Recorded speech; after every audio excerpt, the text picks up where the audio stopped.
The Kayfabe Crunch is complete thanks to Polish and Shine. At-home nail kits with sub-salon quality. Women are only empowered if their nails look hella fly. A man told me that. So ladies, get your nails looking super fresh with Polish and Shine nail kits. Your hands take care of you. So show them love by fingering yourself happy. The Kayfabe Crunch will never, ever be the news again. Good news! This is your Kayfabe Crunch for Saturday, August 15th, 2020. God, what a year. I'm Dan Dirty Deeds. Coming up on today's edition, we have all the latest from SmackDown, plus the third and final installment of our History of Pro Wrestling series. But first, in grappling history, in 2004, Randy Orton defeated Benoit to become the youngest ever world champion. He managed to do this even though he was suffering from a bad case of something called nepotism. Sounds terribly toxic. And in 2010, Team Cena soundly defeated Team Nexus to defend the honor of WWE. If the powers that be really want to put a stop to Retribution, all they have to do is simply free Cena from the parallel dream dimension The Fiend trapped him in. God, I love this sport.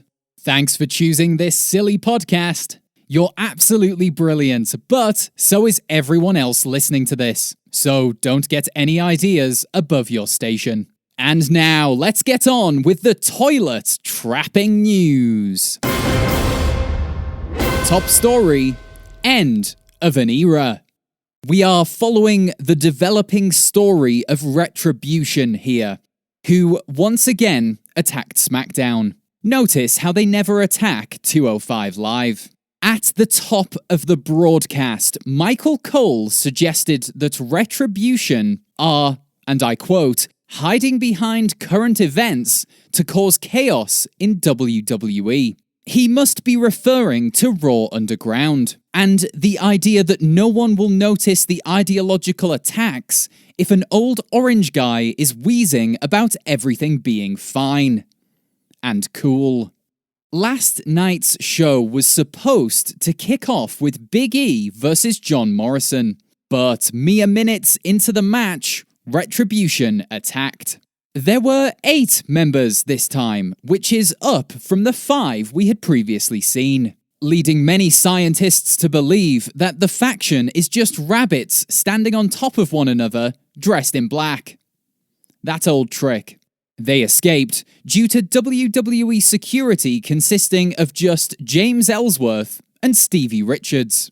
That joke would land a lot better with visuals. Like if this was sort of a Daily Show thing or a Fox, like a Bill O'Reilly. Is he still around? Like a thing with a guy talking next to a screen, and I could put up the picture of the security. But it's not. It's a podcast, so don't know why it's still in the script.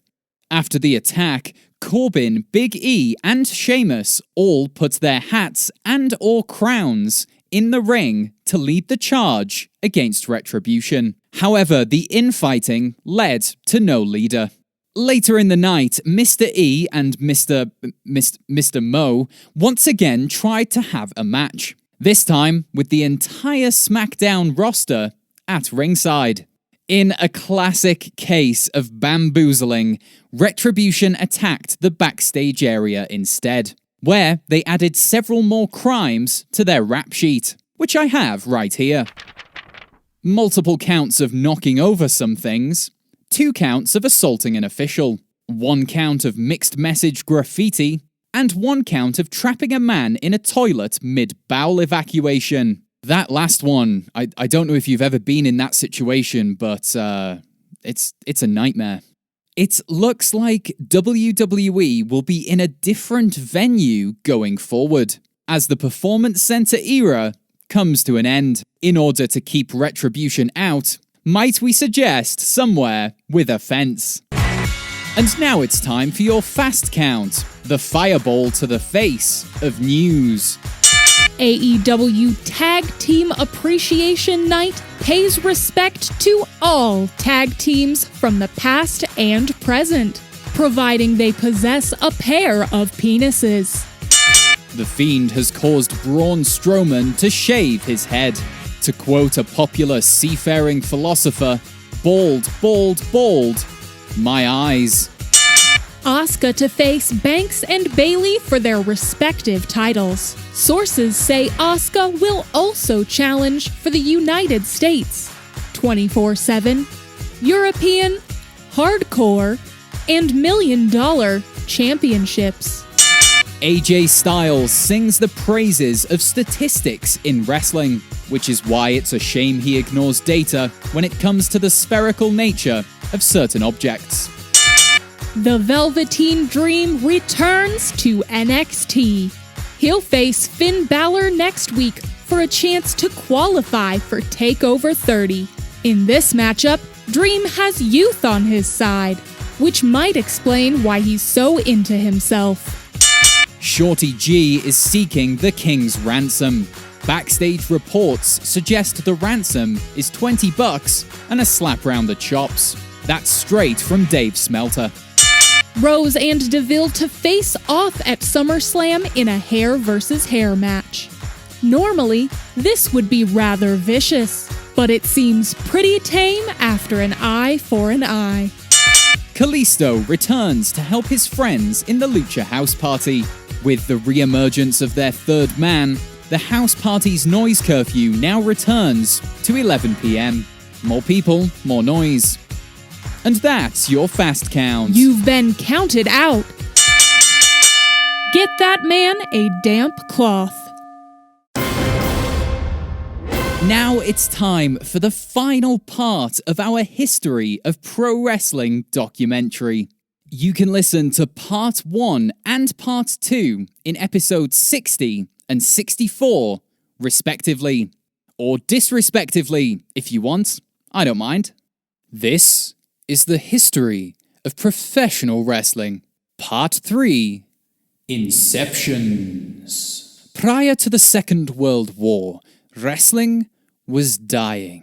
Then, a right-wing totalitarian despot named, well, you all know who I'm talking about. Incidentally, that man failed to make it in the sport of kings. As a wrestler named Adolf Ziegler. To think, had he managed to win wrestling crowds over, perhaps history would be very different. After the violent defeat of the biggest villain of all time, audiences clambered to see similar action in the squared circle. However, the business was shot to tatters. Many brave men had died fighting Adolf Ziegler, and many greedy promoters who had refused to fight due to a self-invented rich man bone disease had taken their purses to South America. In 1948, the remaining promotions decided to group together and form a loose connection, known as the NWC, which we all know as the National Wrestling Coalition. Not to be confused with my favorite hip-hop group, N-Words with Concerns. This became known as the territory system. Each promotion was given its own land to grapple in. A man could lace up his boots in Atlanta, Idaho, and then be grappling for the title in Poughkeepsie, Vancouver, before the next beaver migration. It was a golden era for wrestling, with athletes and promoters working together in harmony, as just 3 stabbings per year was actually rather tame for the 1950s. You may have even heard of some of the superstar hot ticket names from this era. They included Killer Kolash, the first vegan deemed fit enough to fight. Handsome Harry. His act would be something of a hate crime now, but at the time it was very progressive. And Lou Thex, perhaps the biggest name and the champion all promotions wanted. He was something of a prom queen, as he had promoters courting him around the clock. Although he didn't look like a prom queen, no, that was Handsome Harry's business. These unions coexisted in relative peace, sharing champions, wrestlers, and knowledge across North America. That was until a right-wing totalitarian despot named, well, you know who I'm talking about. But it wasn't just North America taking the wrestling world by storm. It would be a disservice to not cover the rise of professional wrestling the world over. So, let's look at what was going on in the ever-cosmopolitan United Kingdom. Coming up next on BBC's Sports Hour, it's badger baiting with the landed gentry. But for now, back to the wrestling. Well, that was an excellent bout we just witnessed. Sir Maddo of Jaddo defeating Hugh. 5 falls to half a sixpence. Now it's over to Mae West, standing by with everyone's favourite Yorkshireman, Dick Humber. Dick, you're up next. Any words for your opponent? He's a bastard. They're all bastards. Each and every one of you at home, you're bastards. You, miss, you're a bastard. That old lady in front row, she's a bastard. Just get me a bastard ring.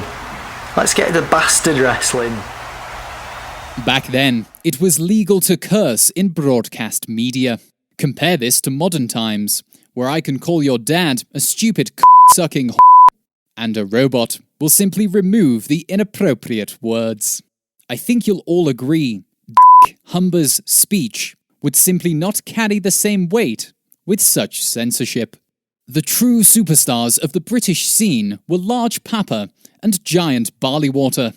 Both athletes kept wrestling well into their 80s, and, sadly, both men died of a heart attack in the middle of the ring. During the same match. Against each other. They landed in sort of a heap on top of one. It was tragic. Wrestling remained on British screens until the mid-1980s. Until American greed reached out its grease-stained palms and changed the direction of the sport forever. Which brings us to the present day, our times, post-Pyro. The age influenced by this right-wing suit-wearer. An age of business numbers, TV ratings, and celebrity personalities. What I've learned on the journey this documentary has taken me on is that we've forgotten what this sport is truly about. Bashing heads in, conning people out of coin, and moving on to the next town before anyone's the wiser. And what's next for wrestling, I hear you ask? Or at least, I hope you did, because that's what this final bit is about. Maybe robots. VR cyber fights? Perhaps you ingest a pill that makes you, the viewer, experience deep violence in the tiniest pockets of your inner cortex. Who can say? What I can say, though, with such a high degree of certainty, is that this is the end of the documentary. Goodbye.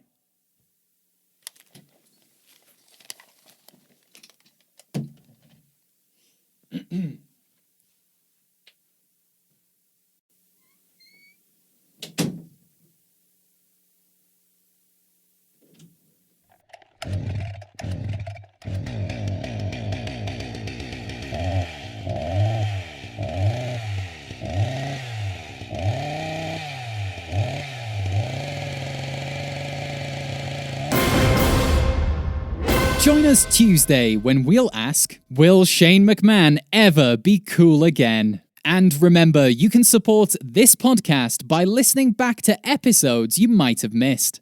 It's the news, so that shouldn't work. But it does, on some levels. This has been the Kayfabe Crunch, your not quite daily, not quite news bump for the world of professional wrestling. The Kayfabe Crunch is complete thanks to Polish and Shine. With over 3 patterns and 2 colors, our nail kits come with files, dials, and textiles. Buffers, fluffers, and stuffers. Clippers, dippers, and finger slippers. Buy 2 Polish and Shine nail kits today, and then buy a 3rd for the exact same price. Polish and Shine, because you're better than other women. The Kayfabe Crunch.